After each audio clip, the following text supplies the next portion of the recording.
San Diego 6 News in the Morning. Your station for balanced news. And is the economy getting you down?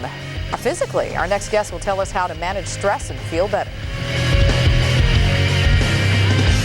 So many Americans are now suffering from the rigors of being overworked and underpaid and all kinds of scenarios and really stressed out, which can cause physical illness. San Diego doctors say the economic woes are impacting locals and filling doctors' offices with more patients than usual. Dr. Bernard Michelin from Alvarado Hospital is here to talk about it this morning, and thanks for coming back. Thank you. Yeah, so we're talking about, we've had so many stress-related stories, but are you seeing more patients come in with illnesses related to stress? Yes. I'm seeing people that are having difficulty sleeping, more headaches, more bowel complaints, abdominal complaints. I notice they're smoking more and they're drinking more. So they're finding these outlets for their stress that are not necessarily healthy then? Exactly. So what are you advising them? Because a lot of people may come in and think that it's something else. Well, first I tell them to remember that things will get better. If I believe they're becoming depressed or they believe they're becoming depressed, then they should come in and we can medicate them with some excellent medications. They should get a good night's sleep. If they're having trouble sleeping, we can give them medications that are non-habit forming and give them a good night's sleep. Also, if they're concerned that it may be their health, we come in, we can do a stress test, work up their abdominal system, whatever it takes to assure them that they're in good health and they can relax and get on with their lives. So if people think they might be sick with something, some physical ailment, what sort of signs can they look for to know that it may be stress related? Well, I know it's similar to... Commonly it would be chest pain, for example. The chest pain is stress related, but they think they're having a heart attack. So what I would do is talk to them, examine them, do what's necessary, EKG, stress test, referral if necessary, reassure them that everything's normal, provided that it is, and make them feel better and tell them that this is stress related and get on with your life. Here's something to help you relax, here's something to help you sleep. I think you're becoming depressed. Now, what are some of the things to help you sleep that are not habit forming? Well, my favorite is a drug that's been on the market for 60 years called amitriptyline. It's very inexpensive. I think 100 pills are $5.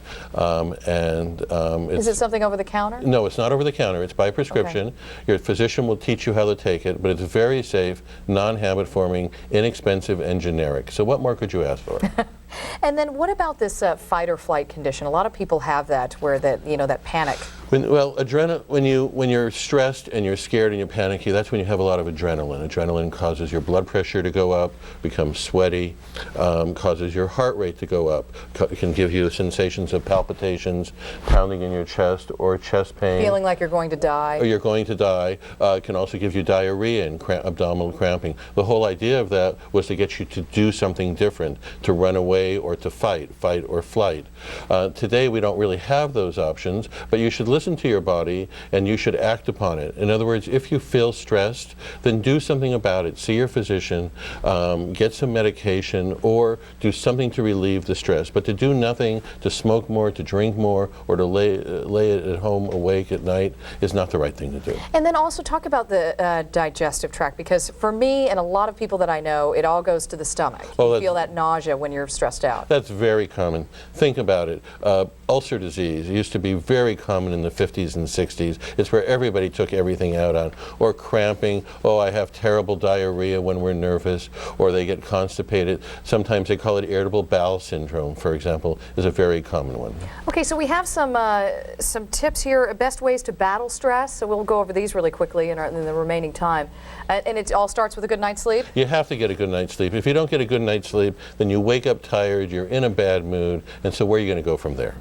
And then you can be aware of changes in behavior. It's certain things to look for. Yes, if people are telling you, you're acting differently, or what's wrong with you, or you're more short with us, or why don't you get up and do something, take that as a possibility that you're depressed and go see your doctor and let him decide. Okay, and then, right, if you feel depressed, you can ask. Diagnosis to make if you're not the one who's depressed. All right, hey, thanks so much for coming in. I know you have a very full day. You said you're working all the way till 9 o'clock tonight? Yes. Okay, good passion for your job. Thank you so much. Thank you so very much. We'll see you again soon. Thank you. Go to san diego6.com and click on Hot Topics for more information.